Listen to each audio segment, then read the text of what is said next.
Dobrý den, dnes je tu se mnou úžasná lektorka, konzultantka a průvodkyně kruhů a rituálů Eliška Župková. Ahoj Eliško. Ahoj a zdravím diváky. Elišku jsem si pozvala, protože se věnuje tématu hypersenzitivity. Abych to vysvětlila, tak hypersenzitivita je vlastně citlivost, vysoká citlivost na vnější podněty. A nejčastěji se to týká smyslů, zraku, čichu, sluchu, hmatu nebo chuti. Eliška má i děti hypersenzitivní, sama je hypersenzitivní a vede facebookovou skupinu právě o tomto tématu. Já sama jsem také hypersenzitivní a doma mám také malého citlivého jednoho. A teďka před Vánoci, které jsou už trochu v takový jiný dimenzi, než třeba bývaly, když jsem byla malá, protože všude jsou vlastně ty světla, všechno to bliká, hrají koledy, všude je spousta lidí a všichni jsme ve stresu, ve schonu a tak dále, tak nám přišlo jako dobrý nápad právě mluvit o tomto tématu dohromady, o hypersenzitivitě a Vánocích. Já se tě, Eliško, nejdřív zeptám, co pro tebe znamená to slovo, ta hypersenzitivita? Já tam vnímám spíš vlastně vnímavost, nebo více mi líbí ten překlad z angličtiny, že to není vlastně citlivost, ale vnímavost, protože mně na tom přijde zásadní to, že ten nervový systém hypersenzitivních lidí přijímá daleko víc vjemů z vnějšího světa, než když je to jako u ostatních. Že ať už je to prostě čich, sluch, hmat nebo ty další klasické smysly, tak prostě to množství informací, které se na ten náš systém řídí, je prostě vyšší. A teďka někdo je citlivý na jeden, dva ty smysly, někdo to má tak nějak rozprostřený, každý to má trošičku jinak, ale vlastně u takovýchhle lidí, včetně mě, dochází daleko s nás k nějakému přehlcení, prostě k nějakému stavu, kdy je to na nás prostě moc. Někdy to může vést až k takovému tomu meltdownu, když prostě člověk už je úplně jako smyslu zbavený, prostě, ať už to sebe mlátí, nebo nadává, nebo se prostě chová tak jako divně. A zároveň, co mně přijde dobrý vědět, je, že ta citlivost se nemusí týkat jenom těch smyslů, na který jsme zvyklí, ale někdy prostě třeba hlavně i těch dětí, tak reagují třeba na atmosférické jevy ty děti. Že znám jako ženu, která má děti, které reagují na erupce na slunci, prostě fakt šíleným způsobem a ona nemohla strašně dlouho přijít na to, co se děje a co dělá ona špatně a pak zjistila, že prostě pak kdykoliv hlásí erupce, tak děti se chovají prostě úplně jako strašně. Takže prostě fakt to může být vlastně nějaký příjem informací nebo emoce ostatních prostě a takže to v něčem nám to život zkrásňuje a prohlubuje a zároveň prostě většina hypersenzitivních lidí v tom našem světě se potýká fakt s přehlcením, zatížením a na to potom případně navázanýma třeba i úzkostma nebo nějakýma právě už jakoby depresema, poruchama, protože prostě je toho na ně moc a jsou neustále v nějaký jako s tím stresu. Takže pro mě to otázka byla, co to znamená pro mě a no, takový něco, jako co mám na sobě zároveň ráda a zároveň bych to jako někdy opravdu vyměnila za úplně cokoliv. Prostě neřešit tolik zvuky, prostě nedělat furt nějaký problémy, nechtít furt něco extra. Prostě vlastně mám tam zatím schovanou takovou velkou jako touhu po normalitě nebo potom jako moc dělat s ostatníma všechno, co bych chtěla, prostě bez toho, aby mě to pak odstřelilo nebo abych za to platila nějakou fakt jako vysokou cenu prostě těma následkama, který mě udělá to, co ostatním vlastně vůbec nic neudělá. Takže vnímám, že to máš asi podobný jako já. Aspoň částečně to umět filtrovat. Já to hlavně říkám, já nechci říkat, že je hypersenzitivita dár, jo, protože já to nevnímám jenom jako dár, mě to zároveň jako strašlivým způsobem omezuje, prostě v tom, co bych jako chtěla dělat, nebo prostě stýkat se s lidma, se kterými bych chtěla jezdit na ty akce. Takže já to vnímám, že to je fakt i dár, i ta výzva, jakože je to taková pro mě věc, která patří k mému životu, úplně nevím, jestli bych si ji vybrala, možná jo, protože jako to příjemný na ní je taky jako super, ale ta cena je vysoká, no. Já jenom, jak jsem mluvila o té sluneční erupci, tak já bych tady ještě doplnila, že mám to třeba i já, jakoby vnímavost lunární fáze měsíce, že to je taky hodně častý, že maminky i často třeba i napíšou, že dítě vlastně, když jde do úplňku, tak nemůže 3 dny třeba předtím už spát a tak. Takže i tohle to vlastně může být nějaká ta citlivost vlastně, nebo ta hypersenzitivita právě, ale na tu lunární fázi, na ten měsíc. Jo, je to právě takový složitější, protože je to víc skrytý, že člověk, když jako jsou okolo zvuky, tak si všimneme, že tady jsou zvuky, že by to dítě třeba mohlo být asi rozsekaný z těch zvuků, ale tady u těchto věcí to už člověk fakt musí dohledávat, jako co se kde děje na nějakých jako jiných úrovních. To je pravda, no, to je takový skrytý. A jak vnímáš ty Vánoce? Jak to vnímáš ty jako hypersenzitivní člověk a jak to vnímáš třeba i ty jako maminka těch citlivých dětí? Tak u nás je to ještě takový specifický tím, že máme střídavou péči, takže jako pro mě je to, že ty Vánoce jako nikdy nejsou ideální, ani kdybych jako dělala cokoliv, tak to nikdy nebude tak, že budeme všichni jako dohromady, takže tam nevytvoříme ten idealizovaný obrázek té jako rodiny všichni pospolu. Takže pro mě je to takový trošku vždycky náročný během těch Vánoc tady v tomhletom, že tam mají větší možnost přijít ty výčitky, jakože a tady prostě děti už nikdy nebudou mít krásný Vánoce. Takže já tam mám takový jako vnitřní svoje témata a zároveň ty Vánoce teďka vnímám ty poslední roky jako strašný zahlcení, jako, nebo aspoň to předvánoční období, možná ne až tak ty Vánoce, protože tam už já si to umím jako udělat hezký, ty Vánoce, ale to předvánoční období, že prostě všude, jak jsi říkala, všude jsou světla, všude jsou prostě, je ta výzdoba, všude jsou prostě zvuky. A já koledy miluju, jako fakt miluju, ale ne v té intenzitě a ne jako v těch dunivých rytmech a ne úplně všude. A zároveň pro mě je hodně těžký vlastně chodit kamkoliv do obchodu a do města, zejména já jsem Brňačka, takže jako do centra, když potřebuju jako v prosinci jít, tak tam chodím jenom dopoledne a to ještě s velkým sebezapřením. A snažím se jakoby tam pak už moc nepáchnout, protože i to množství věcí, které se dají koupit, které jsou nabízené, se jako zvětší a prostě já se svojí jako problémem se rozhodovat tady v tomto, tak jak mám pocit, že bych si to všechno měla koupit a těm dětem bych to všechno měla koupit a strašlivě mě to právě zahlcuje. Takže je to takový... No a potom je tam taková ta nějaká nutnost si vybrat ten správný dárek, zase takovej, ať už sobě, jako co teda bych měla najít pod tím stromečkem, nebo těm dětem, jo? Že to tak nějak vyvážit. Prostě to by to jako mělo být a kdy je to dost, kdy je to málo. A zároveň vnímám, že potřebuju tady v této době už i ty sítě víc filtrovat, protože prostě taková ta, jakoby, co si všechno ještě mám koupit před Vánocema, co si mám ještě sobě nebo dětem dopřát, že to tam je taky hodně jako vidět, různý ty předvánoční akce. A Black Friday vlastně taky, takže to je takové, jakoby ta masa toho, jako že musím to koupit teď, jinak už to nikdy nebude tak jako levný, takže to je takový jako stresující hodně v tomhletom. Musím si to hodně jako hlídat, abych se tím nenechala nějak strhnout nebo vyčerpávat hodně. Jo, tak to vnímáme asi stejně, no. Že to máš reklamy prostě mezi každou pohádkou na 1000 hraček, teďka děti doma, že jo, to samozřejmě všechno nutně potřebujou. A mně přijde, že nám to jako už diktujou, víš, jako jak ty Vánoce vlastně máme slavit, nám diktujou a co vlastně všechno máme koupit a už nějak jsme se odpojili, mi přijde jako sami od sebe.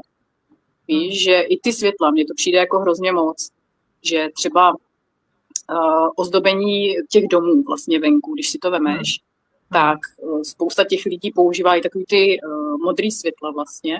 No. Vlastně to, co my přes noc nepotřebujeme. Jo, nepotřebujeme to ani my, ani ptáci, nepotřebují to ani zvířata a teďka to máš vlastně všude. Když už, tak jako to žlutý super, jo, ale je to prostě jako hodně, že ty Vánoce mi přijde, že už ztratili takový nějaký ten původní, já nechci říct smysl, jo, protože ten smysl tam pořád je, to kouzlo Vánoc tam pořád je, ale už se to hrne někam na nějaký ten materialismus třeba, nebo kolem těch dárků, prostě jako 30 dárků někomu, jo, že prostě žene se to na ten materialismus, na ten někam takhle prostě úplně někam, nevím. Jo, já mám pocit, že tam je takový trošku tlak na tu správnost těch Vánoc, jako aby to bylo jako dostatečný vlastně. A jak říkáš, no, že nepřijde hodně těžký někdy se vracet k té podstatě, jako ať už co to vlastně pro mě a moji rodinu jako ty Vánoce znamenají, jaký je to pro nás, že je to hezký.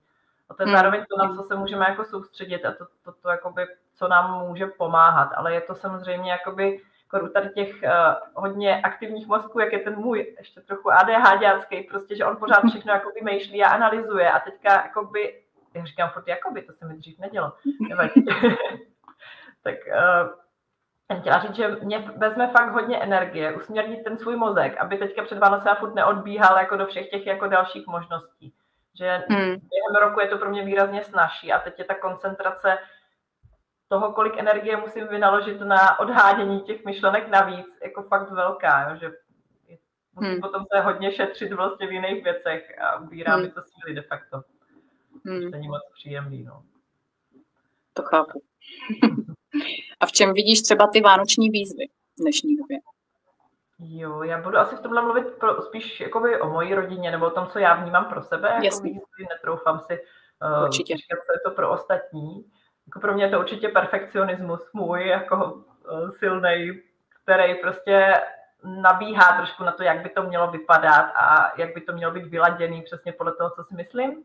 Už jsem v tomhle ušla velký kus cesty a myslím, že se mi s tím docela daří fungovat, ale je to zase nějaká věc, které musím trochu věnovat energii, abych ty myšlenky jako směrovala pryč, když přijdou, že to má nějak vypadat. Potom je pro mě otázka právě, kolik dát dětem dárků, aby to bylo jako dost a zároveň, aby je to nevedlo k tomu, že dostanou vždycky všechno hned, co, jako co chtějí. Že u nás je to trochu pro mě stížený tím, že děti mají, jako by sice kapesný nemají extra velký, ale od babičky dostávají prostě fakt velký peníze, takový ty narozeniny, svátky a tak. Takže mají za mě výrazně víc vlastních peněz, než by měly mít prostě z nějakých výchovných důvodů, nebo jak to říct. Mám pocit, že je to i takový, že my třeba nekupujeme moc hodnotný dárky, protože jsme prostě to měli finančně tak všelijak poslední roky. A vnímám, že potom, když člověk jim dá na Vánoce něco, co vlastně vyčlenil z toho rodinného rozpočtu, a ty děti si podobnou věc vlastně můžou koupit tady v obchodě jako sami, tak je to takový, jestli člověk říká, jako, to je vlastně takový jako divný. No. A potom mně vlastně přijde tady v tom kontextu, když ty děti jsou zvyklí dostávat ty věci hned a všechny, tak tam může chybět i takový to těšení se a to zvyšování ty odolnosti v tom, že jakoby fakt nejde všechno hned a já se musím naučit na některé věci si prostě počkat. A teď samozřejmě jde o tu míru, jo? Není potřeba úplně pět dítě jako nutit do toho vydržet dlouho, ale v těch kouscích.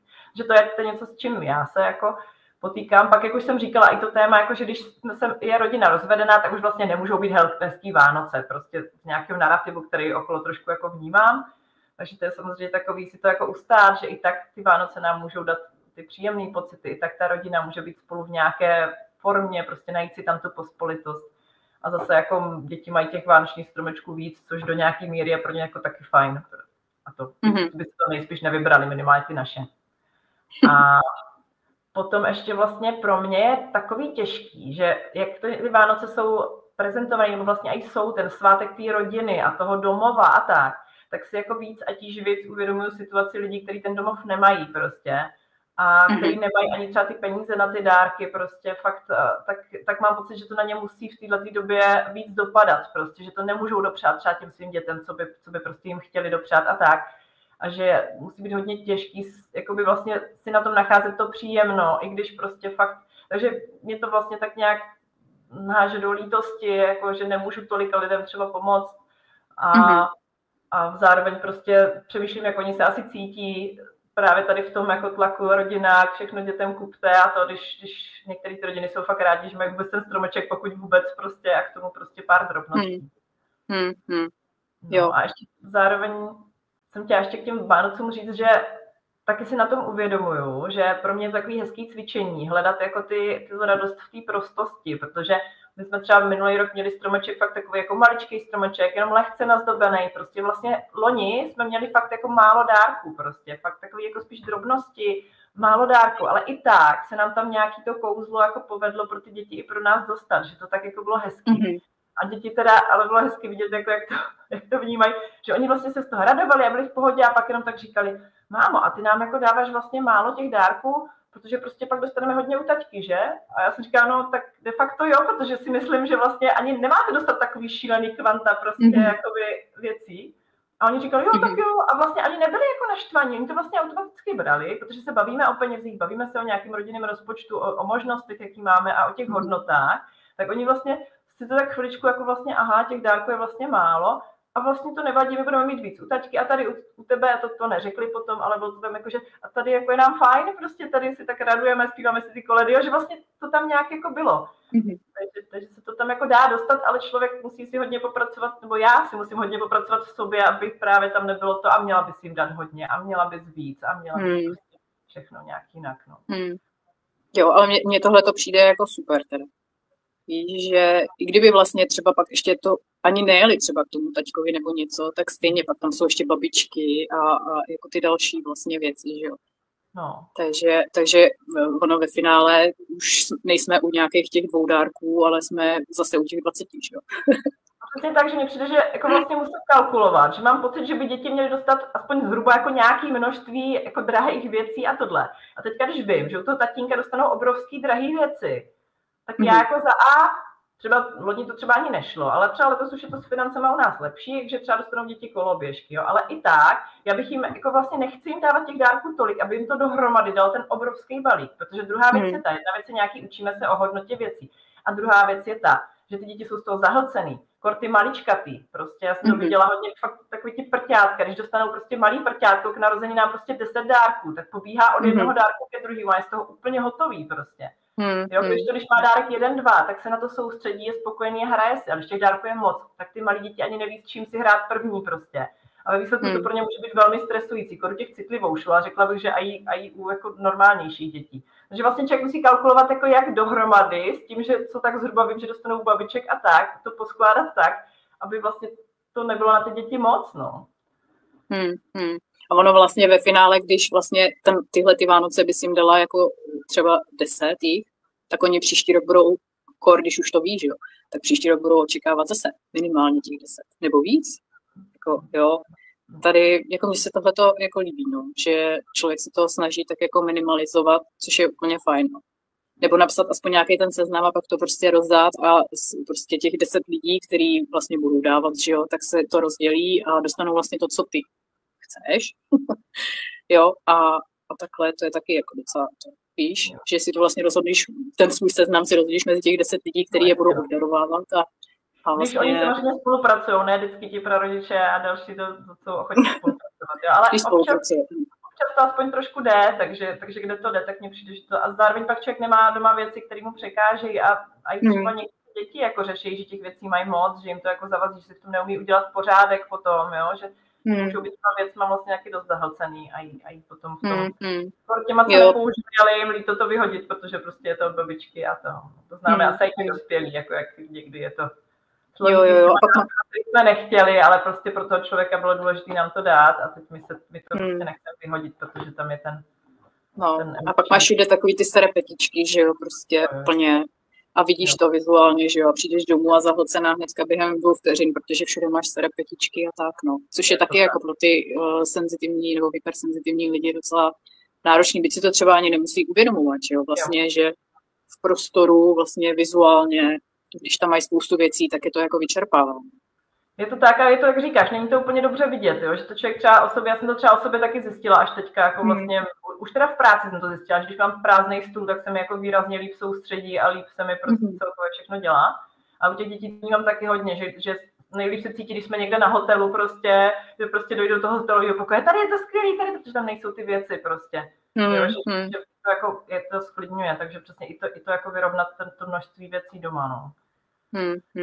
Tady těch citlivých, těch jakoby vizuálně citlivých, tak tam je to dobrý s tím prostorem pracovat, ať už co se týče barev, anebo právě toho množství věcí. No. Hele, a co třeba trhy?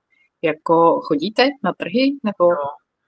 No, já tak jako jenom v případě nouze, jako vím, že lidi mají tendenci se potkávat v Brně na těch trzích v zimě, ale takže jako když je to něco, že chci ty lidi hodně moc vidět a nepodaří se mi je přetáhnout někam jinam, tak tam jako přijdu, ale je to pro mě náročný, no, jako vím, že z toho pak budu hodně vyčerpaná z těch trhů, když tam jdu, takže jako můžu mít nějaký, s dětma tam moc nechodím, protože vnímám, že je to pro ně strašně zahlcující i to, že jako jedno z dětí prostě taky si chce vždycky všechno koupit, protože prostě to množství prostě na něj působí tak, že jako to musím všechno mít a že to pak vlastně ani nechce, ale v tu chvíli je strašně těžký jako to ovládat a tak, takže jakoby v tom množství věcí, co tam jsou všude vyložený a některý jsou fakt krásný, je to vlastně spíš jako náročný. Takže tomu se tak nějak jako vyhýbám a přesně hluk, světlo, lidi, jako moc tam jako nechodím ty poslední roky, no. Já to plně chápu, no, protože letos vlastně jsem chtěl vidět stromeček a vydali jsme se v sobotu před první adventní nedělí. Jsme se vydali na Staromák, kde ho měli rozsvícet. Přijeli jsme naštěstí po rozsvícení teda už, protože tam zavírali vlastně, ten Staromák byl zavřený, protože tam přišli davy lidí. Ale to bylo hrozný. Jako dostat se od metra, jakoby, aby člověk viděl ten stromeček, nebo to dítě vidělo, protože jako já bych ho nepotřebovala ani vidět. No a pak prostě prcháš. Tam ani neprojdeš kolem těch lidí, jakoby. Ale tam že by to dobrá zkušenost, si říkám, jakože kdyby tam děti hodně chtěli jít, tak tam s nima půjdu, ale upozorním je na to, že z toho budu vyčerpaná. Ať nečekají, že budu jako milá, jo? Že budu potřebovat se postarat o sebe, abych to s nima zvládla. Podobně jako když chodíme nakupovat oblečení do velkého obchodu, tak prostě já z toho fakt šílím. Je to pro mě jako hodně velký vykročení z komfortní zóny a děti už to ví a znají a jsou na mě takový jako docela hodný v tom, že ví, že když maminka zavelí, že už nemůže, tak se prostě fakt odchází, protože to prostě jinak nejde. Takže asi bych jim jako měla tendenci říct, že tam jako s nima půjdu, pokud to chcou, ale potřebuju tady tyhle ty podmínky k tomu, abych to jako zvládla, jo. A potom budu potřebovat nějaký dojezd prostě doma, abych se sklidnila tu nervovou soustavu a tak. No, takže. To plně chápu, no. Bylo to náročný. Hele, a máš třeba nějakou pomůcku, která tobě nebo dětem třeba pomáhá v takových situacích, třeba i těch extrémních, jako je třeba, dejme tomu třeba, kdyby byly ty trhy? Jo. No, já se to tak postupně jako různě ošahávám a měním. Moc se mi líbilo, myslím, že Eliška Remešová, psycholožka, teďka dávala na Facebook jako takovou KPZ-ku právě takových těch věcí, jak se jako opečovat, dosytit, tak já mám něco podobného. Mám takovou taštičku a tam mám hlavně špunty do uší, protože to je můj nejlepší zlepšovák života, který trochu lituju, že jsem nenosila už dávno, protože když je na mě moc těch zvuků, tak ono to nesplumí úplně, ale aspoň ty nejhorší frekvence to trošku zhodí a já jsem pak méně z toho rozházená z toho zvuku. Takže tam mám ty špunty. Teďka poslední dobou nosím i žvíkačky, protože to dělá dobře i mně a i jednomu z mláďat, jakože když je toho moc, tak jak člověk začne žvíkat, vlastně aktivuje prostě všechny ty svaly a prostě tak, a samozřejmě i ta chuť dělá svoje, tak je to taky takový jako sklidňovák nouzovej. A nebo naopak, když vím, že bude něco náročného, tak si vlastně můžu dát tu žvíkačku, která trošku podpoří to, že víc dejchám, protože on člověk vlastně, když žvíká, tak líp dejchá nosem vlastně, jo? Že mu to i trošku ten dech vlastně ovlivní, takže v tom to může být dobrý. A potom hlavně vlastně si uvědomit, že když jsou ty smysly přetížený, tak se kouknout, jestli aspoň nějakýmu z těch smyslů nemůžu jako uhnout trošku mu jako ubrat to přetížení. To znamená, když bych se bavila o hmatu, tak když jsem nalepená na lidech, jestli se nedá aspoň kousek poodstoupit prostě. Nebo jestli nemůžu šáhnout na něco příjemného prostě, jo, tak jako nevím teďka, co v tom lese, teda v tom městě by se dalo šáhnout třeba na ten domeček, kde se prodávají ty věci, jakože to dřevo, prostě nějaká textura, takže zkusit si vlastně říct, jako hele, tady si šáhnu teďka dlaní trošku, sundám si rukavici a trochu aktivuju ty prsty, aby to jako vlastně ten smysl mohlo. A teďka to jedna věc je jako ubrat mu, odstoupím a druhá věc je naopak, že ho můžu zkusit aktivovat, aby se propojila víc s tělem. A teď jsem to trochu zamotala. Ale chtěla jsem říct, že prostě podíváme se na to, kde můžeme ubrat. Poodstoupím, nebo prostě zavřu na chvíli oči, když jsem na nějakém bezpečném místě. Ty oči jsou asi takový ten hlavní, nejvíc používaný z těch smyslů. Takže to, že na chvilku zavřeme oči nám nebo dětem, může fakt hodně pomoct se prostě sklidnit. Pokud nechceme stát ve volném prostoru, tak se můžeme opřít třeba o zeď, nebo prostě fakt někde si trošičku jako zalíst, nebo si něčeho chytit, aby jsme zase neměli strach, prostě, že si nám třeba něco stane, nebo spadneme. Potom jako ty uši, to jsem říkala, ty sluchátka prostě, anebo aspoň sluchátka s hudbou, prostě pustit si nějakou meditační hudbu, nebo něco, co mě dělá dobře.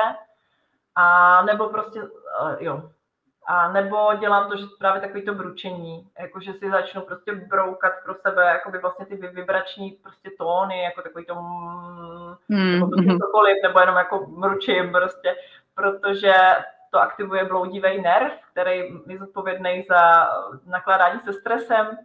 A vlastně taky to pomáhá sklidnění. Někdy může pomoci i trošku jako vlastně zaspívat, zabrumlat, prostě když člověk je v nějakém prostředí, kde to jde, a nebo si zvládne připadat jako idiot mezi lidma i tak, protože prostě nemá jinou možnost. A potom ještě vlastně to jsou spíš, jsem říkal, o ubrání těm smyslům, tak naopak ty smysly trošku jakoby jinak aktivovat, abych se propojila víc s tělem a mohla se jako sklidnit v tom těle, což může být právě i to, že budu šáhat někde na nějaký domeček nebo na různý povrchy. S sebou něco na čichnutí, prostě nějaký parfém nebo něco, co je mě příjemný, takže si to můžu čichnout, můžu trošku jakoby tomu smyslu dát něco příjemného. A nebo prostě fakt můžu být i nějaký kus jídla, něco, co prostě sním, aby prostě to tělo dostalo zase nějaký, ať už cukr nebo prostě jiný ty živový, tak prostě se vlastně tím trošku jako uzemnit, aby člověk. A v létě je to dobrý, protože v létě je super třeba gecnout na zem, jako fakt jako zadkem, prostě procítit si tu zem, nebo na strom se nalepit, když to jde, že to člověka tak jako sklidňuje, nebo mě teda rozhodně. Ale říkám, přijde mi dobrý mít tu KPZ-ku, prostě nějakou maličkou, že vím, že když se něco děje, tak první, po čem šahám, prostě jsou ty špunty do uší, prostě případně ta žvíkačka.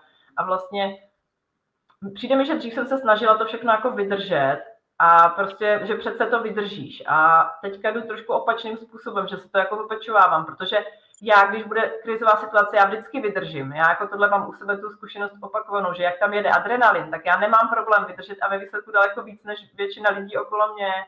Ale tady v těchto situacích mě to zbytečně vyčerpává, to snažit se vydržet prostě, jo? Že mě to bere energii, pak jsem protivná třeba doma, nebo tak. Takže tady mně přijde lepší vlastně, že vím, že to mám takhle, tak už se nesnažím to překonat prostě, ale prostě se v tom opečuju a potom můžu fungovat líp i pro tu rodinu a i vlastně pak pro klienty a podobně, no.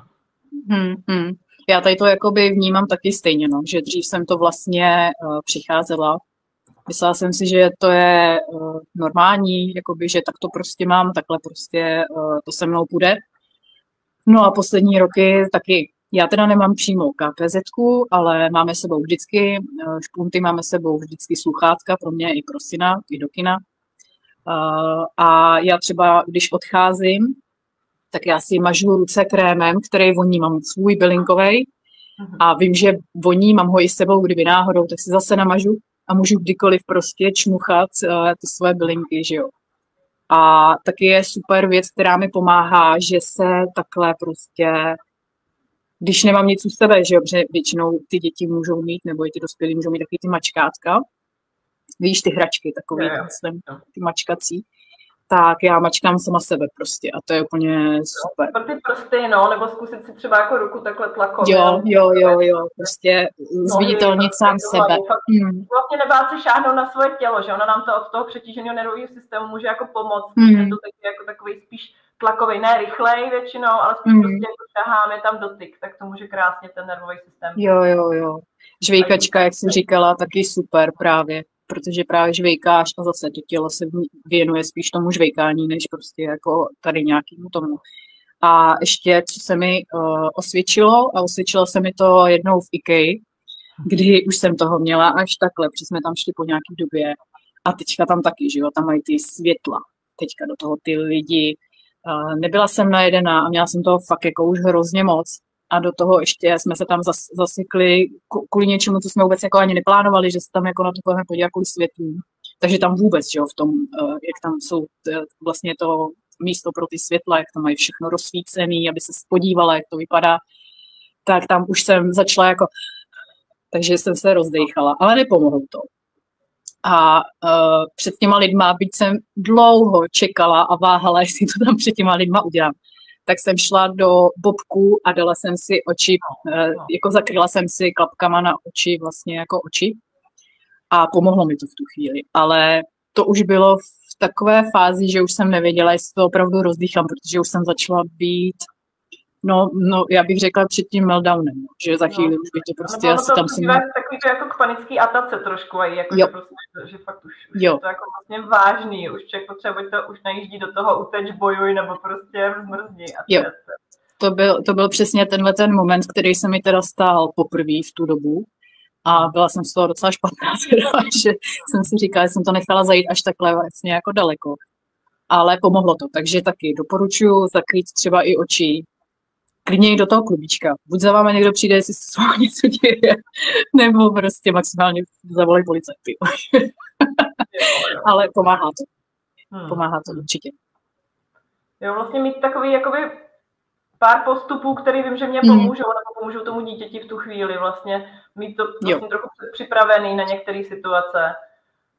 Aby právě jsme věděli co a pomohli si dřív, vlastně nenechali to jako to vydrž, že prostě, protože když to chytneme včas, tak to nemusí dojít do takových jako dramatických situací a nemusíme z toho potom být tak vyčerpaní, protože my, když jako překonáme jako hypersenzitivní ty věci, tak jsme z toho pak strašně vyčerpaní a potřebujeme hrozně dlouhou čas na regeneraci, takže to potom zase bere prostě prostor pro jiné věci a i třeba pro ty děti.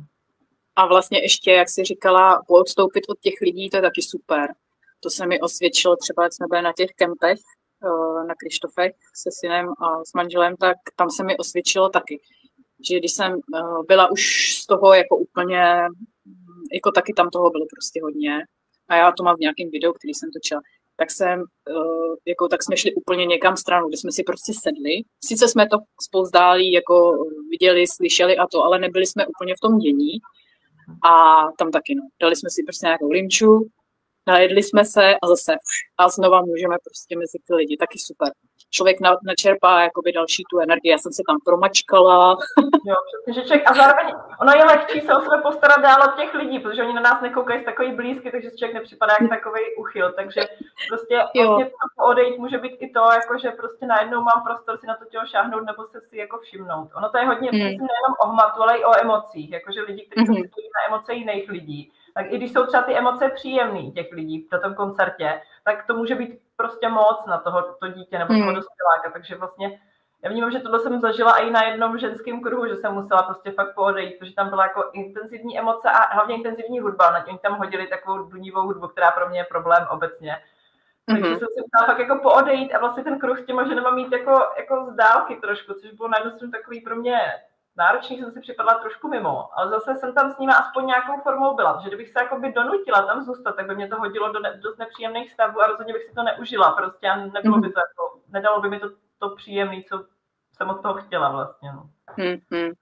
Jo, to poodstoupení je hodně důležitý. No. Hlavně člověk zase prostě chytne nějaký ten druhý dech a může prostě pokračovat. No.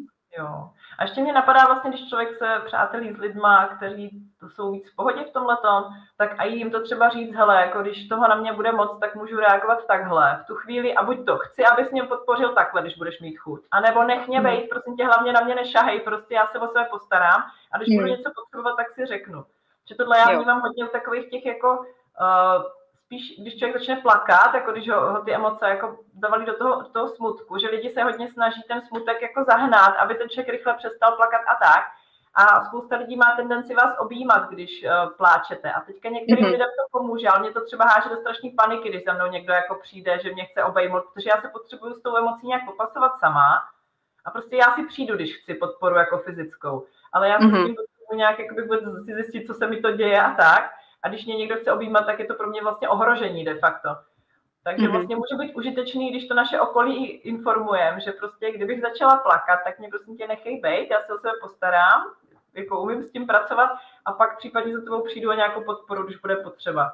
Protože ty lidi pak se tam taky cítí líp, oni ví, co dělat, nejsou z toho takový vyděšený, protože lidi mají, mně přijde, že občas s tím pláčem vlastně větší problém než třeba s křikem, jako se vztekem, protože to je prostě ještě pro ně jako no, jako je to by bylo na dlouhý povídání, jako, jo, že vlastně fakt spousta lidí má strach z toho pláče, takže se ho snaží rychle jako zrušit. Prostě, no.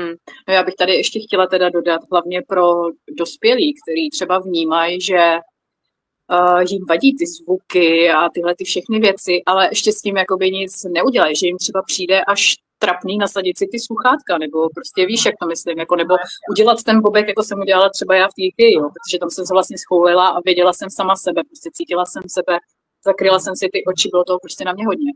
A věřím, že je hodně dospělých, kteří s tím jakoby mají problém právě, že se cítí třeba trapně, nebo jo, tak tady bych jim chtěla říct, jako prostě udělejte to, protože opravdu, jak říkala Eliška, ty následky potom, vy to třeba nemusíte ani vnímat, jo, ale ty následky potom jste podrážděný a může to hraničit třeba i u dětí. Třeba děti, když jsou přehlcený, tak můžou jít až do agresivity a to sami můžete mít i vy, že jo. Pak můžete z toho vyvolat postupně, ono to je kručkama, ale můžete vyvolat až tu agresivitu, takže vůbec se za to nestyďte, prostě nasaďte ty sluchátka lidi neví, jestli tam prostě máte hudbu nebo cokoliv jiného, že jo.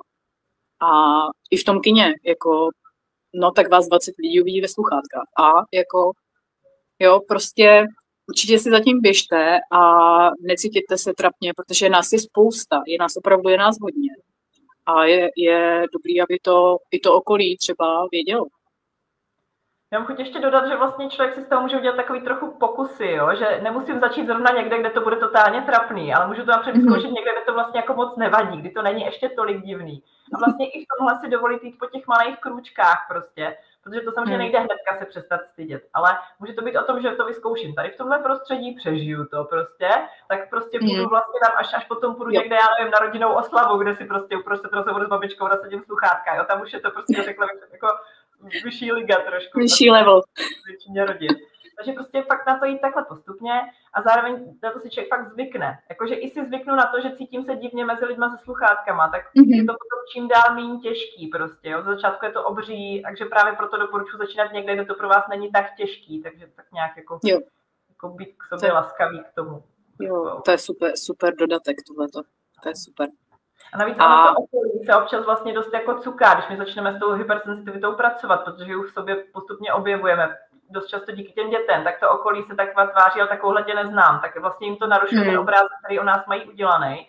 Takže to může být jako dost těžký to s nima napřed to komu. Takže to může být dobré si to testovat někde, mezi si zajímá lidma úplně prostě, kde to pro nás není tak těžký. No. Jo, to je super dodatek tohleto. Hele, a třeba je něco, co ti jakoby na těch Vánocích třeba chybí z toho, co bylo třeba dřív, nebo co je teďka prostě pro tebe jako jiný a jako vadí ti to, nebo...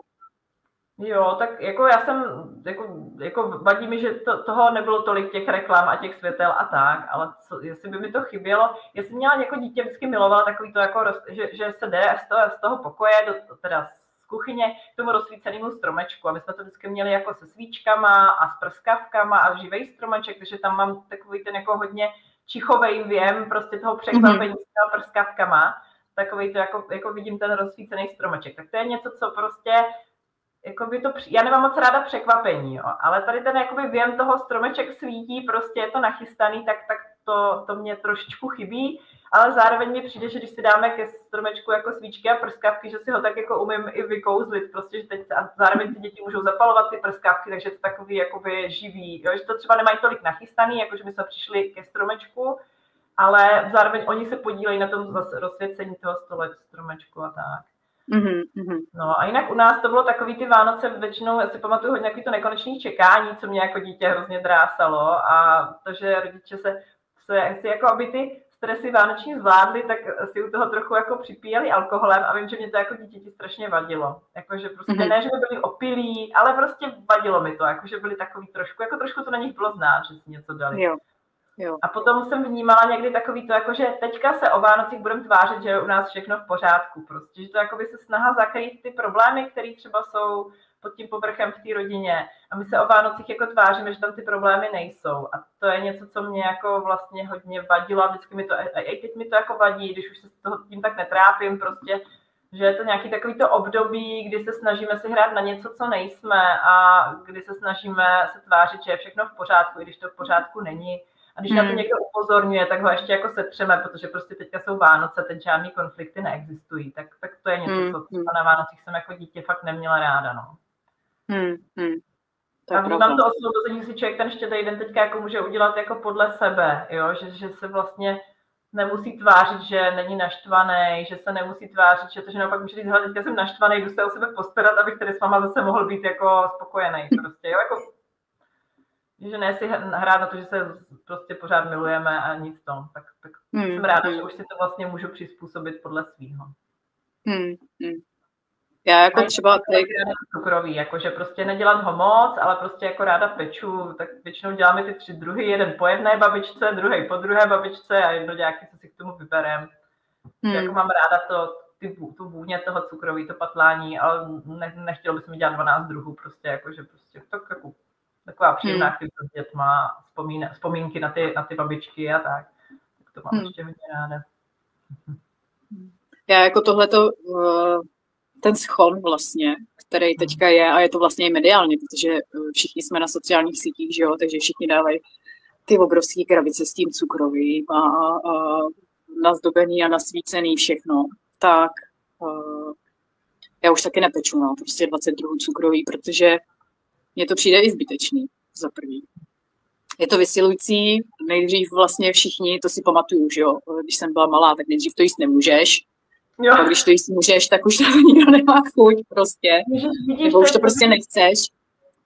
To je dobré, že jsi to vypíchla, protože to jsem úplně zapomněla. A to je něco, co mě taky strašně vadilo, že prostě nesmíš to jíst, to cukroví prostě. A pak se tím strašně přežereš, že je ti špatně, což mě se párkrát stalo, jo? Že prostě, že jak tak strašně dlouho že teďka to děláme tak, že prostě si občas, že naopak to předvánoční období je o tom, že si každý den prostě trošku toho cukroví zobnem prostě. A dětem se neblbě do školy, protože prostě je tma ráno, tak si tam holt sebou vezmou trošičku prostě fakt 3 kousky cukroví, jo. A to teď to říkám jako člověk, který dělá prostě bezcukrovou výzvu, jako většinou někdy z jara, kdy se ten cukr hodně omezuje a vím, že cukr není, nebo nepovažuji cukr za úplně dobrou a bezproblémovou věc. Nicméně v tomhle období prostě, já to mám spojený s tím cukrovým, s tou vůní toho cukroví a s tou chutí, tak to prostě využiju jako tohle, tak je to nepříjemný ta tma, tak pojďme si to trošku zpříjemnit. A takový to ještě vlastně, mě babička se vždycky snažila strašně jako vycvičit, abych jakoby se naučila tomu si to cukroví nedat, víš. A ona vždycky před mým pokojem skladovala rohlíčky, což bylo to moje nejbližší. Ona to před mým pokojem skladovala a strašně se divila, že to mizí prostě, jo. Já jsem, jako dokud jsem se neudělala odcukrovávací kůru, tak jsem nebyla schopná to vůlí prostě tohleto přemoct, jo. Že teďka jsem s tím cukrem hnula, tak mám možnost si to dát, anebo možnost si to nedat. Ale tehdy v té pubertě, při tom dospívání, to pro mě nebyla vůbec jako šance si to nedat, to prostě jako nešlo vůbec. Mě to vlastně štvalo, že ta babička se mě tím tak jako snažila vychovávat, ale bez toho, aby mi to nastavila aspoň do nějaký míry trochu možně, protože to leželo před pokojem, tak to prostě fakt nešlo. A já jsem se v tom chtěla hrozně blbě, jakože jsem chtěla se umět líp ovládat, ale fakt to jako nebylo v mých jako schopnostech, tak to bylo vlastně takový nepříjemný na tom, no. A pak takový to jakoby, a musíte to cukroví teďka všechno sníst, protože už je po Vánocích, jako to tak, to je ta radost prostě, no. Já jsem to třeba udělala tak, nebo dělám to tak už další dobu, že začnu prostě pít a peču dopředu, jo, ne jak to bývá prostě ty poslední 2 týdny, ale prostě peču fakt dopředu. A co stihnu, to stihnu. A pak, když se mi nechce, tak se mi prostě nechce. Jo, že to tam mám tak jako to. Ale třeba dřív, nebo když jsem byla malá, tak jsem hrozně špatně snášela návštěvy. A to mi říká spousta lidí, že to tak mají a mají to třeba i teďka jako dospělí. A vlastně ty rodiny jsou na to naučený, že 24. no tak si prostě buďte doma, ale my 25. přijedeme a 26. jedete tamhle, že jo. A já jako dítě jsem to fakt nesnášela prostě, protože za první jsem si nestihla vůbec zahrát s těma hračkama, který jsem jakoby dostala. A už jsem frčela někam, kde byla nějakých spousta lidí. Zase spousta jídla, čichů, hmatů, protože všichni chtějí pusinky, že jo, což je taky jako věc, která je hodně citlivá, že jo. Pro citlivý lidi je to hodně to.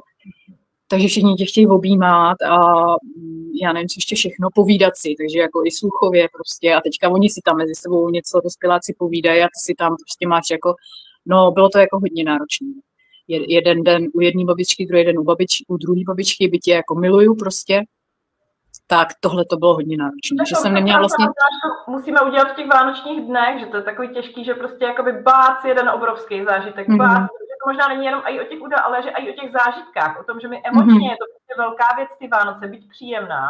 A když to nasázíme prostě jedno vedle druhého, tak je z toho člověk prostě vyčerpaný. A ten citlivý člověk a zároveň jako, to jsem ještě k těm citlivošům, jakože mně přijde důležité si uvědomovat, že nás zahlcují i ty příjemné věmy, že to nejsou jenom nepříjemné zvuky a nepříjemný toto, ale i to, co se nám líbí, to, co nám dělá dobře, společnost prostě, jako fakt, že to je blbý, že člověk vlastně musí být takovej, jako si to hlídat trošku, že nás neupozorní to, že je to nepříjemný, že to může být i to, že se může úplně odpálit prostě příjemnou interakci s lidma prostě. A tady příjemný oslavy po sobě, že i když člověk má rád lidi, když je extrovert, tak stejně ho to může fakt jako hodně sestřelit psychicky nebo energeticky, protože prostě je to moc velkých věcí po sobě prostě, no. Jo, ty návštěvy, to je taky prostě jedna taková kapitola k tomu, no. A samozřejmě ty světla a tohleto, no, protože teďka prostě všichni zdobíme ty domy i zevnitř hodně moc. Dřív byl stromeček, že jo, a svíčka třeba. Teďka už to máme všude ty blikáčky ještě a takovýhle ty věci a ty serepetičky všude a tak, takže i tohle tu vlastně, to dřív taky jako nebylo, že jo, úplně extrémně. Měla jsi tam betlém, měla jsi stromek, který svítil, měla jsi nějaký svícínek, nebo ty... na dveřích a tak, to třeba, jako by u nás to dělala vždycky babička, ale dělala to tak jako jemně a tohle, jinak se to nedělalo. A já to třeba vnímám, že si u tohohle zase musím furt připomínat, prostě, že to, co stihnu a budu mít chuť dělat, tak to udělám. Ale to, co prostě nestihnu a nebudu mít chuť dělat, tak letos třeba máme věnec na stůl, protože to mám ráda prostě takový. A máme ho fakt jenom úplně jednoduchý, prostě takový jako to. A jenom protože já to ráda vyrábím a mláďata vlastně taky. Ale kdybychom to nestihli, tak si tam prostě dáme asi svíčky, jako já nevím, na městičku prostě, protože ty svíčky já zase jako musím tady v tom temném období, to prostě to světlo potřebuju. Ale na dveřích třeba teďka letos nemáme nic, protože prostě na to nebylo čas a chuť. Takže si tam vlastně mně přijde, pomáhá se koukat na to, jako tady tohle to budu teďka dělat jako proč? Protože se to musí, protože to má sousedka, protože mi to řekla máma, nebo je to fakt něco, nebo jsem to viděla v televizi, a nebo je to něco, co jako chci a udělá mi radost, jako jít vlastně po té radosti prostě, jo, a jakoby, když mám chuť pít, tak prostě proč bych si dopředu řekla, že udělám jenom 3 druhy, prostě mám chuť pít, tak jich upeču klidně 10 prostě, a to já teda úplně ne, ale může to tak být. Nemám chuť pít, tak si dám nějaký minimum, jakože třeba bez rohlíčku pro mě Vánoce to by bylo fakt jako smutný, tak prostě se hecnu a holce mi trochu nechce, ale udělám ty rohlíčky, ale vím, že jich nemusím pak udělat už víc, protože máme aspoň to jedno prostě. Jo, nebo poprosím prostě sousedku, která dělá cukrový tunu, a jestli prostě jednou by nás ty z Vánoce trošku nezaložila, že jí to zaplatíme, že prostě jako na to nemáme. No. Jasný, no. A nebo takový, někdo si třeba dělá ty těsta, víš, že si udělá 20 těst a pak postupně začne pít, což mi přijde taky prostě. Už jenom, že udělám ty těsta, už se zavazuju k tomu, že to vlastně jako upeču. Jo, proto já to třeba dělám tak, že udělám těsto a druhý den to upeču. Jo. A když se mi nechce, tak to upeču ten další, jo, ale prostě mám tam jenom to jedno jediný těsto. Jo, a zase, když upeču, bude se mi zítra chtít, mám na to čas, uvidím zase, tak zase udělám to těsto, prostě upeču a udělám to těsto a zase prostě uvidím takhle postupně, no, protože jako těch 20 těstů už se opravdu zavazuju, ještě pro nás, jako, který jsme jakoby přecitlivěli třeba, nebo jako citlivější, hypersenzitivní, tak pak přijdeš prostě domů a jako jsi sestřelená a ty tam máš těch 20 těst, že jo? No a teď nemůžeš jako to, a teď to nechceš vyhazovat samozřejmě, protože prostě je to plýtvání jídlem, je to proti tvým nějakým hodnotám, ale ty těsta tam prostě jsou. Tak to je jako, že se vlastně může hodně přidat. A já co si ještě pamatuju prostě z těch Vánoc jako dítě, byla většinou ta máma, která někde kmitala a táta, co seděl za stolem, jo. A to taky je něco, co vlastně pro mě nebylo jako vůbec příjemný už tehdy. A já vlastně nechci, aby moje děti tohletou brali jako normu. Jo, že prostě Vánoce jsou o tom, že maminka je uštvaná, lítá, aby bylo všechno v pořádku prostě. Jo, že vlastně nechci tady jako ty Vánoce tady s tou uštvaností, jakože chci, aby pro moje děti a vlastně už i pro mě byly Vánoce časem toho, že se prostě hold na některé věci prostě vykašlem, řekneme si, co potřebujeme a uděláme to podle toho. Já třeba, myslím, že se nám jako hodně osvědčilo loni, jsme ty Vánoce byli na Štědrý den děti u nás a my jsme si, a neplánovali jsme to dopředu, ale prostě šli jsme na tu štědrodenní procházku, to máme takovou tradici, jak jsme se byli projít prostě s dětma, s mýma rodičema, pak jsme jeli domů a teďka jsme si dali oběd, protože já jakoby, sice se umím postit, ale prostě je to něco, co je pro mě náročný a nevím, proč bych to měla dělat na Štědrý den a byla ještě protivnější, než jsem normálně, když jsem hladová, tak to mi nedává smysl, že jsme si dali oběd. A teď nám došlo, že ty děcka vlastně se celý to dopoledne ptali, kdy teda bude ten stromeček a kdy jako to vlastně bude a v kolik hodin, a to oni už hodiny umí, jo. A my jsme si pak říkali s partnerem jako, a co kdybychom tohle udělali jinak, co kdybychom si prostě teďka po tom v obědě vlastně jakoby jenom nachystali prostě dochystali ten stromeček, zaspívali si koledy a vlastně rozdali si ty dárky vlastně teďka už někdy, já nevím, třeba ve 2 hodiny. A si vlastně jako proč vlastně, či se čeká na ten večer, proč, jako dává nám to smysl nám jako rodině, prostě má to nějaký, tam jsme si říkali, ne, tak vlastně budeme tady akorát celý odpoledne poslouchat, tak ty nedočkaví děti chodějí a furt se ptají, a kdy už to bude a kdy už to bude, i když už ví ty hodiny, protože byli mladší, jak to bylo těžší, že to třeba, ale že oni i tak, jako jedno z mláďat, který má problém čekat obecně, že jakoby to je pro něho hodně náročné na cokoliv čekat, a je trošku ztracený v čase. Tak prostě jsme si řekli, tak to uděláme takhle. A my jsme si nazdobili stromaček, dali jsme si tam ty dárečky, tím, že děti ví, že Ježíšek není, tak je to jako jednodušší, protože prostě jsme se to jako nachystali, povídali jsme si o Ježíškovi, protože zase jakoby ty vánoční tradice a tady ty příběhy mě dávají velký smysl, ale prostě jsme to nachystali, zaspívali jsme si asi 3 koledy, synek zahrál jednu na kytaru, jednu na flétnu, do toho jsme si prostě zaspívali, rozdali jsme si dárky a děcka to zvládali jako v pohodě, protože ještě nebyli takový jako naspídovaný z toho, jak dlouho už čekají. A do toho my jsme potom s mužem prostě, oni si pak hráli s dárkama, my jsme měli úplný klid prostě. A my s mužem jsme úplně v klidu, udělali štědrovečerní večeři, udělali jsme si tu rybu, můj muž dělá skvělýho kapra na černak, že on se s tím tam vyhrál, nikdo mu do toho furt nechodil, nikdo mu do toho furt nehučel, kdy už bude stromeček. Jo. My jsme udělali večeři, pak jsme si s dětma úplně v pohodě tu večeři snědli prostě a bylo to fakt asi nejhezčí, a pak jsme si koukali na pohádku a bylo to prostě úplně boží. A děti zároveň měli čas, jak jsi říkala, asi hrát s těma dárkama.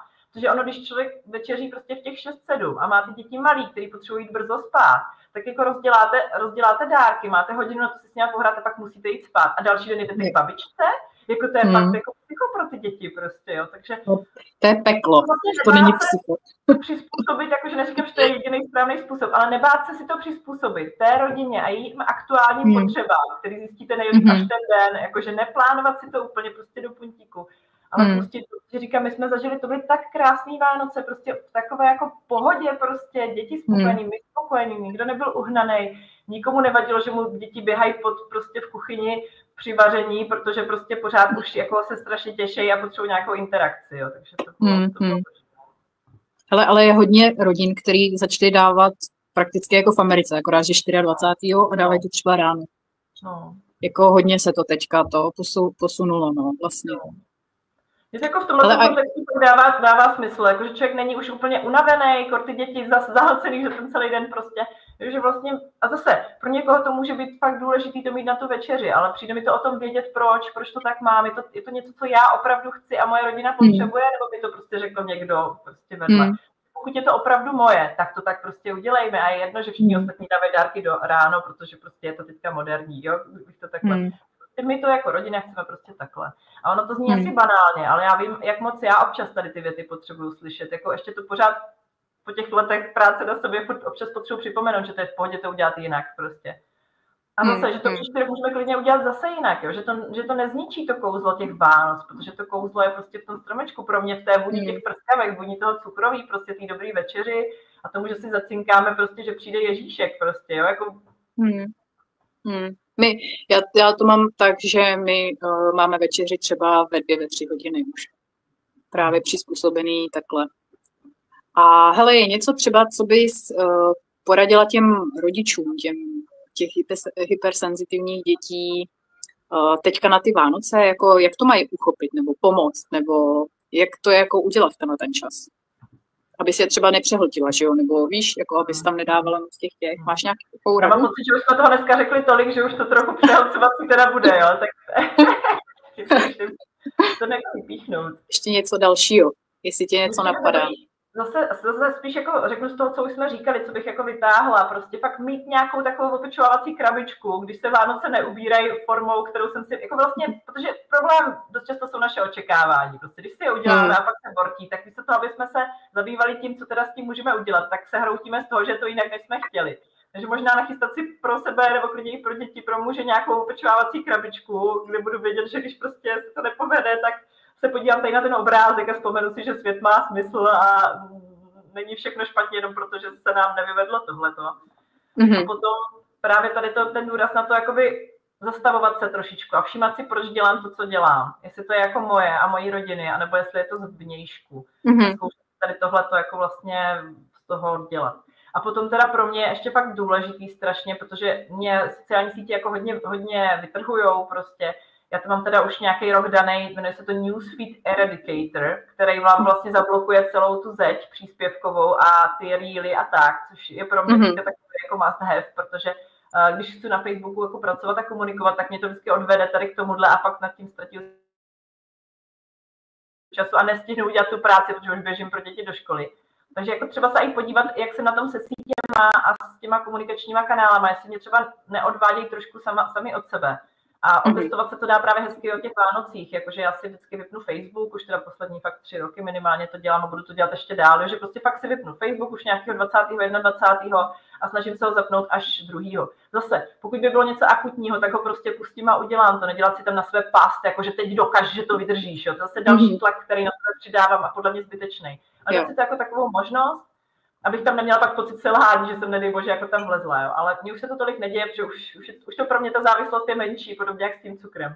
Takže jako vlastně vypnu, všude napíšu, že prostě tam nejsem, pak se smířím s tím, že na mě někdo třeba může být naštvaný, protože mi tam napíše, já mu neodpovím prostě dlouho, jo, a vlastně smažu si třeba Messenger, prostě to už mám vlastně smažený i normálně, prostě z mobilu, prostě odinstaluju si některé ty apky, prostě, abych vlastně mohla být víc s tou rodinou, protože jako vnímám, že když si ty Vánoce a i Velikonoce to dělám, dám bez sítí, tak víc vnímám tu rodinu, víc vnímám sebe, víc si užívám tu atmosféru.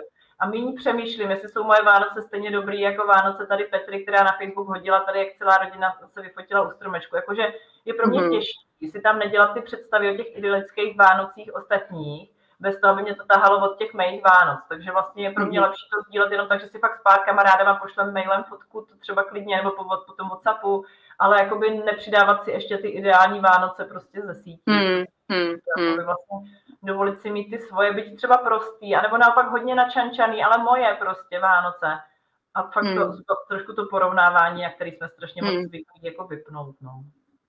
Je fakt, že toho 23. se tam objevuje spousta těch fotek a to není jako Facebook jenom, že jo, to je prostě jako Instagram, je to prostě asi všude, kde se objevují ty fotky, všichni krásně oblečený a kupy dárků až stromeček vysoký a tak, no, to máš pravdu, no, že tohle to se vlastně...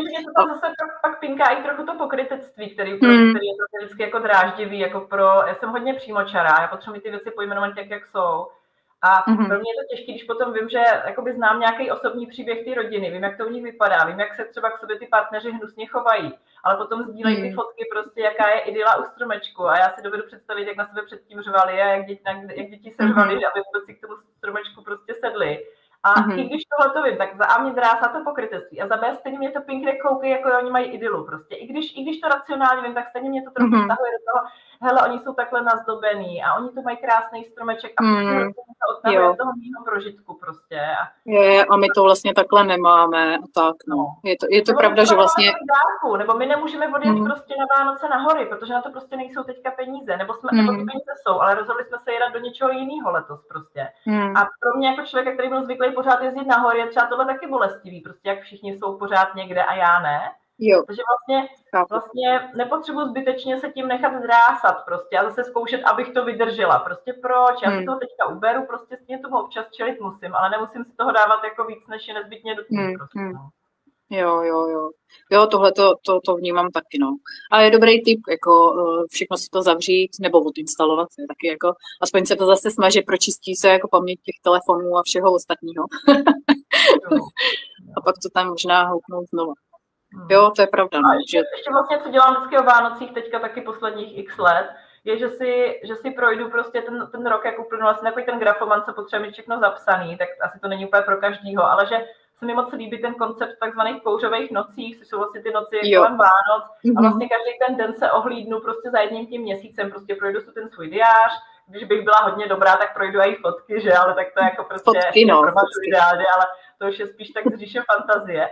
Ale jako vlastně se otočím a vytáhnu si z každého toho měsíce něco pozitivního, prostě co si třeba mít i do toho příštího roku. A to mě dělá teda taky hodně dobře. A zase, pokud to ten den nestihnu, tak to stihnu o 2 dny později, jako nedělat si tam tu past, jako ty nemůžu jít ještě spát, protože jsem ještě si neprošla tady únor. Prostě, jo, protože ještě kouřová noc, viď?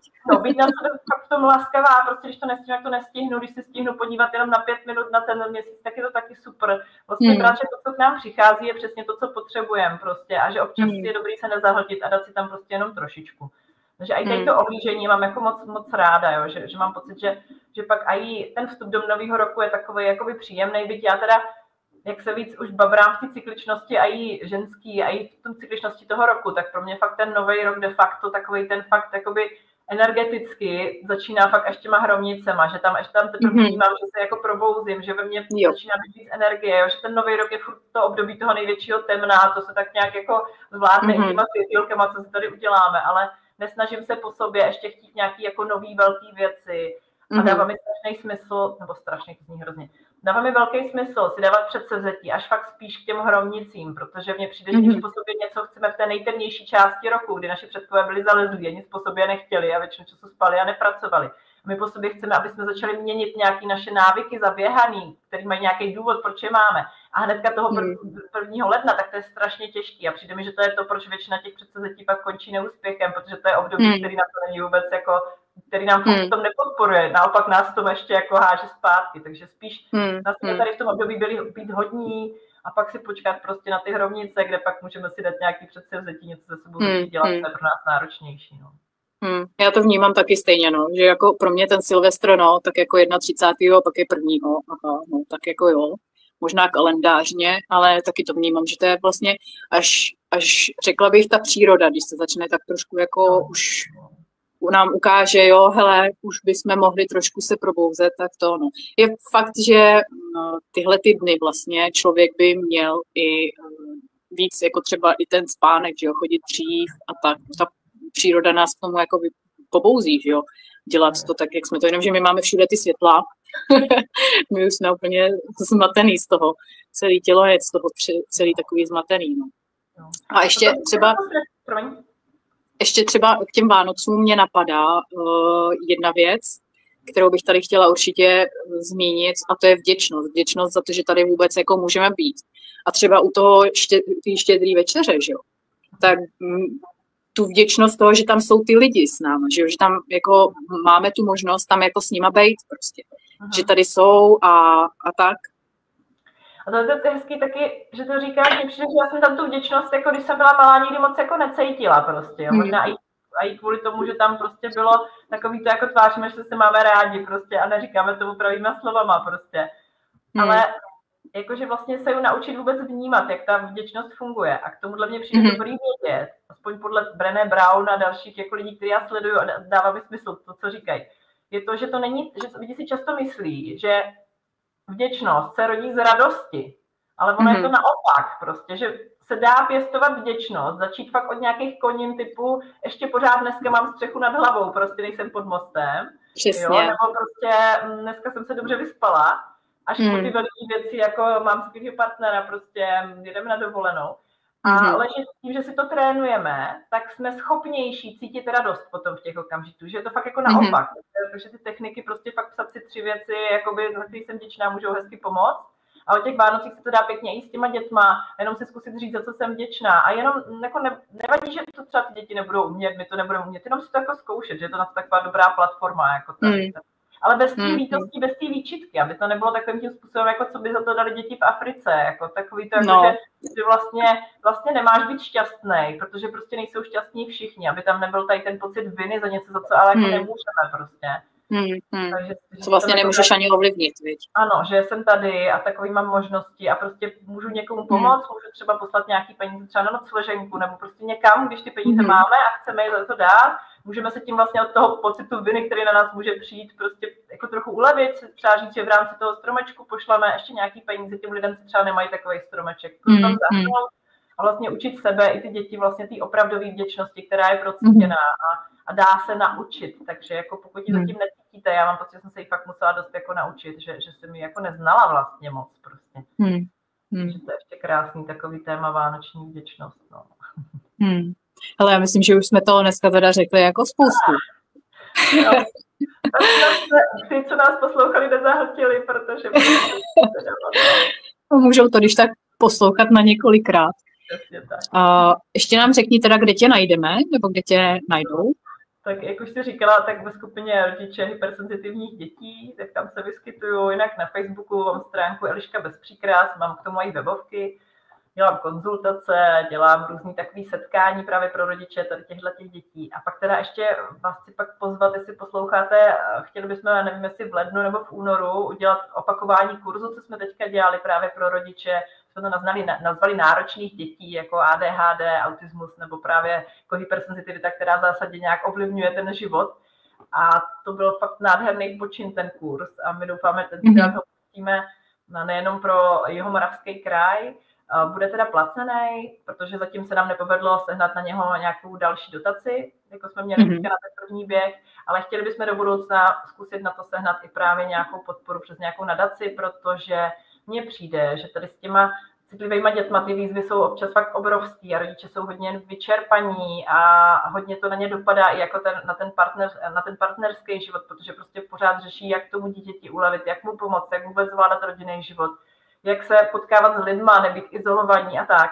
A přijde mi, že ten kurz byl nádherně posilující v tom, že pak ty lidi odcházeli jako daleko víc sebevědomí v tom, jakoby můžu se postavit za potřeby svého dítěte a za svoje, a s takovým pocitem fakt, že máme tu sílu, prostě má to cenu, je nás na to víc, tak jenom, že jestli ten kurz potom vykopneme, tak ho moc doporučuji, byl fakt jako intenzivní a nádherný a silný. Tak to se budeme těšit. Ještě. A ještě něco, co chceš říct na závěr?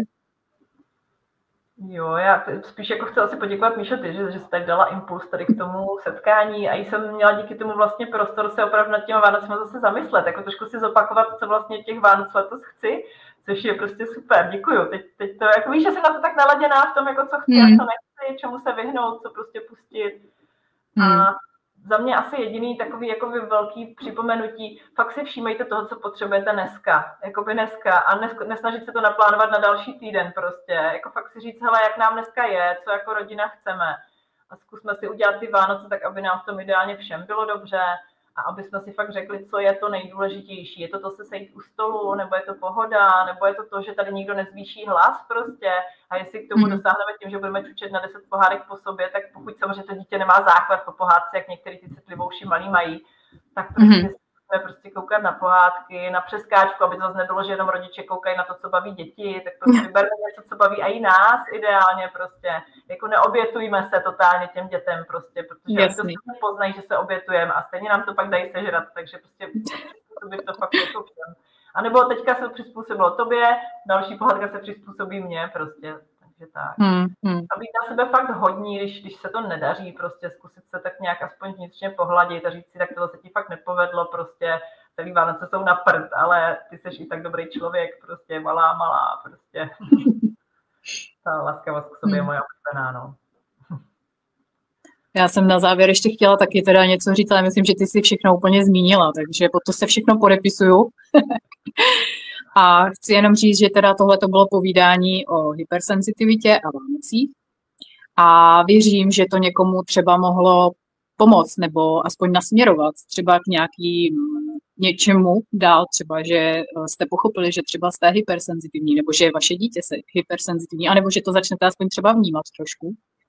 Já chci poděkovat tobě, Eliško, že jsi přišla. Bylo to krásné povídání. Trošku jsme to z 20 minut přetáhli na hodinu něco. A všem, Eliško, tobě a i všem ostatním chci popřát radostné a hlavně klidné vánoční svátky. Nashledanou. Ahoj, já ještě jednou moc děkuju.